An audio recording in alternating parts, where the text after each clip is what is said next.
It's a long way. We're stuck on an island.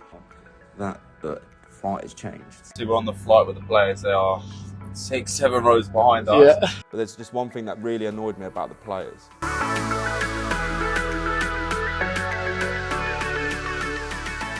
Because I've got to leave the house at like 6 in the morning tomorrow, what I'm going to do is something very unlike me, and I'm going to pack my kit bag now. My objective is at the moment to take as much stuff as humanly possible, so just in case anyone forgets anything. It's a long way. We're stuck on an island. Bring spare kits for my assistant because I'm the one in charge. So I've brought a lot of spares. It's the last thing I'm going to do before I go to sleep. Okay, so we'll start with wash bag. Tablets, plenty of them. Gels, one. I've only got one left really, so I'm going to have to order some more. So if anyone got any recommendations about gels, I'm out of science and sport. If you've got any good ones, let me know. 2 packets of sweets, because the boys are going to be hungry. We're there a long time. 3 pairs of socks, 2 pairs of Nike and a pair of True socks. I'm bringing 2 pairs of spare socks for me. 1 warm-up top, because I've only got one of them. 2 pairs of match shorts. 3 match shirts. 1 blank, 1 old one, and 1 brand new one, just in case. 2 Under Armours, 1 long sleeve, 1 short sleeve, water bottle. This is important for me tomorrow. It has got my crime sheets in, my expenses cards, and I've had to pay for parking at the airport. So it's got that in it as well. As well as, I bought this, which is, tomorrow's going to be a weird day in terms of travelling. This is like a foam roller, but portable, so that's going to go in my kit bag. It's just going to, you know, try and ease as much out of my legs as possible to keep them as fresh as I can. Travelling takes a lot out of your legs. 2 pairs of undershorts, 2 pairs of gloves, just in case my assistants need it, a snood for real danger, towel, spare pair of boxers, REFSIX buzzer flags have to go in that as well. So this bag is going to be a godsend tomorrow because it's not a carry-on. We have to check the luggage. It's big enough to check my flags in and all this other kit as well.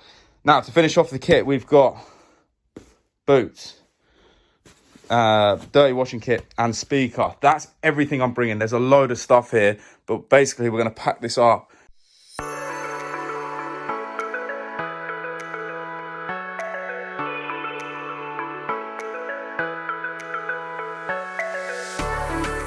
Good morning, everyone. So the time is 6 a.m.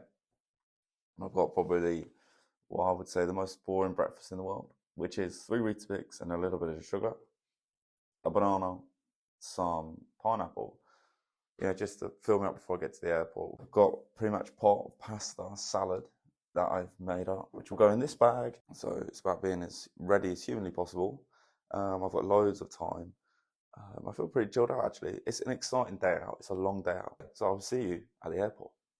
Okay, so we've got to the airport. We got to the airport at 7:30, and it turns out that the flight has changed. So we had to get on a later flight. So we're getting to the ground a little bit late.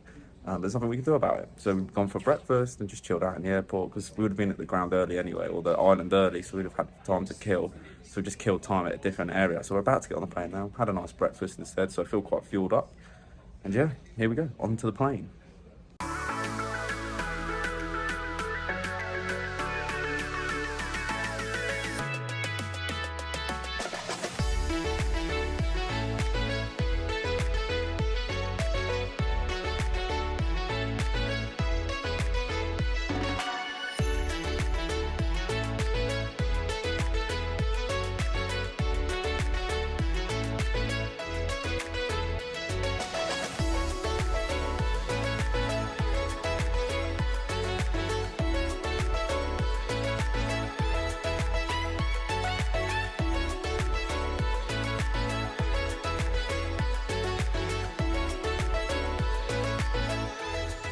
So we're on the flight on the way home. I'm with Harvey, one of my assistants. How did you think that went today? Yeah, so obviously the day started out with a few flight complications. Yeah. But we adapted to that, and we eventually arrived at the grounds an hour and a half before, wasn't it? So, yeah. But yeah, in terms of the game, it was quite scrappy at times. Going into the break, it was 0-0. No real key match decisions throughout the whole game. Yeah. And then come the full-time whistle, it was 2-2 with a equaliser in the 90th minute. So, but obviously we're on the flight with the players. They are 6-7 rows behind us. Yeah. The main of the thing was staying calm today, wasn't it? Absolutely. We had flight complications. We had all of this, so staying calm. I think we stayed calm well. Yeah. Is there anything that you've taken from me to go into your game potentially? Definitely man management, because one thing I find myself guilty of is not talking to the players enough. So sometimes if they're hurling abuse towards me, I don't respond to that. I let it boil, and then once it reaches boiling point, I don't deal with it until that point. So yeah, I noticed that you pat people on the back here and there. It's just the little things that matter. So yeah, I need to bring that into my game. Yeah, your first year level 4, that will come into the game as well. But yeah, great today for your class. Thank you. You too, mate. Got a lot of stick for offside. It is what it is. Yeah, it is what it is. But overall, good day out. Have you enjoyed your first trip to Guernsey? Absolutely, yeah. Yeah. Would you come again? I would, yeah. I'd like to do an overnight. Oh, yeah, I'll probably stay over next time. But yeah, thanks very much. Thank you. Speak to you later. So, analysing Guernsey. What a day out. A long day. Getting up early, missing the flight wasn't ideal. The first flight anyway, getting on the second flight, it was just a bit chaotic. But we got there. I think we delivered the game safely. So we've got some footage that we're going to have a look over, some stuff. Going to look over my REFSIX stats, which are always really interesting to look at, as well as we're going to go for another user clip. So shout out to everyone that's been doing it. We've got loads. Keep sending them in to john@refsix.com. I'm loving looking at them. And this one is a really interesting clip. We'll show why in a minute. But first things first, let's get the stats out of the way. Guernsey is a relatively small pitch. So, looking at my stats, we see I did 9.84k, which I'm really happy with, considering it's a small pitch. But the interesting thing is looking at the breakdown between the first half and the second half. In the game, I felt like I had to work hard in the second half because both teams are looking for wins. One wanted to get into the playoffs, one wanted to get out of the relegation zone. So points are crucial. So the later on this game went, the more cagey it got, the harder I had to work to get into the right areas to make sure that I was showing the players that I was the boss and I was on top of things. And, that reflects in my stats. Looking down at my sprint map, as you can see, because the pitch is small, it felt like I couldn't reach top speed because I was either in the way of players or out of the way of players, and it was just a bit messy. But the positive thing is I've got a lot of sprints in there, and you can see they're very central, showing that the pitch is quite small. Moving on to the game itself. There's only one clip I want to take you through here, and it's this. Thanks for Guernsey TV for obviously providing the footage. But this is a free kick in the 90th minute. So we're going to roll it through, and then I'm going to just point out a few things. There's a goal, but there's just one thing that really annoyed me about the players. So it gets ricocheted around. And to be fair, it's some finish. Yeah, it's an unbelievable goal. Now, the problem we have is, if we take it back a little bit, so it's from a corner. Positioning wise, I feel like I'm in a good area. So I am roughly around here, just outside the box. Now, this player here, if we keep an eye on him, is the cause of all my problems. So this guy, here I am, look, nice position. Me and my assistant have got a clear view. This player has tried to dive down and head the ball. These two are making the foul free kick. This is the goal scorer. So if we keep playing, he heads the ball to this guy absolutely clean. What is he going to do? Watch him, watch him, watch him. He's appealing for a pen. Yeah? They've scored an unbelievable goal. But his reaction is to come and look at me. Ref, why are you not giving a penalty? And I'm saying, do you want a pen?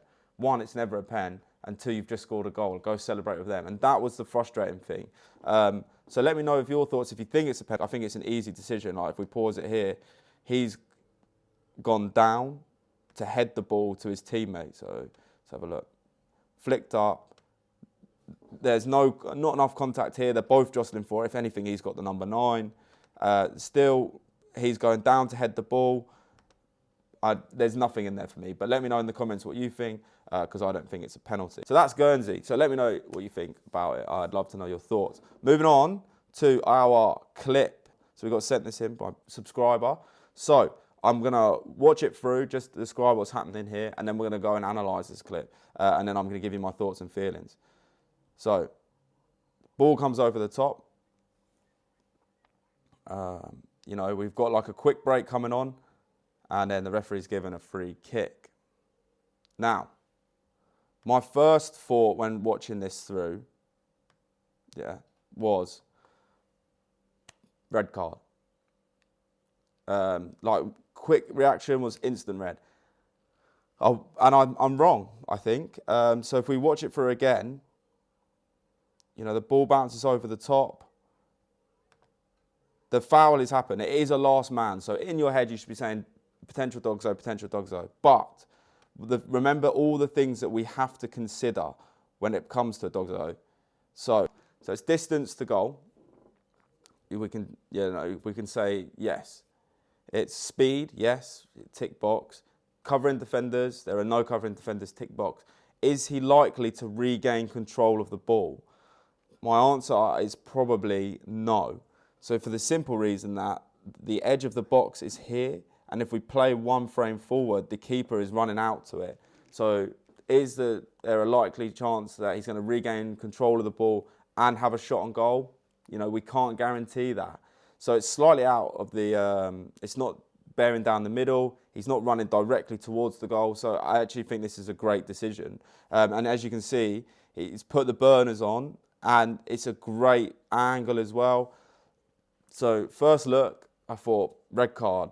The referee showed a yellow card and I think, you know, you can justify that as well. I don't think that him regaining control of the ball, I think it comes from a long way out. So if we watch it through, he's not in control and, you know, it sort of runs onto the keeper. So I think what a great decision. Free kick, yellow card, bang. As well as if we scroll slightly further along, it seems that the decision is very widely accepted by the players. So he's done well to manage the situation and control what's going on. So really, really well done. You should be really happy with that. It's a great clip. But yeah, you've won a year's REFSIX PRO as well. So I will be getting in touch with you. So don't forget to keep sending them in. I'm loving reviewing them as well. Some of the clips are amazing. So please keep sending them in to john@refsix.com. But that's all we've got time for in this vlog today. Join us next week where we're back in the middle at East Grinstead. Join me next week for East Grinstead. Please like and subscribe and I will see you at the next REFSIX weekly vlog.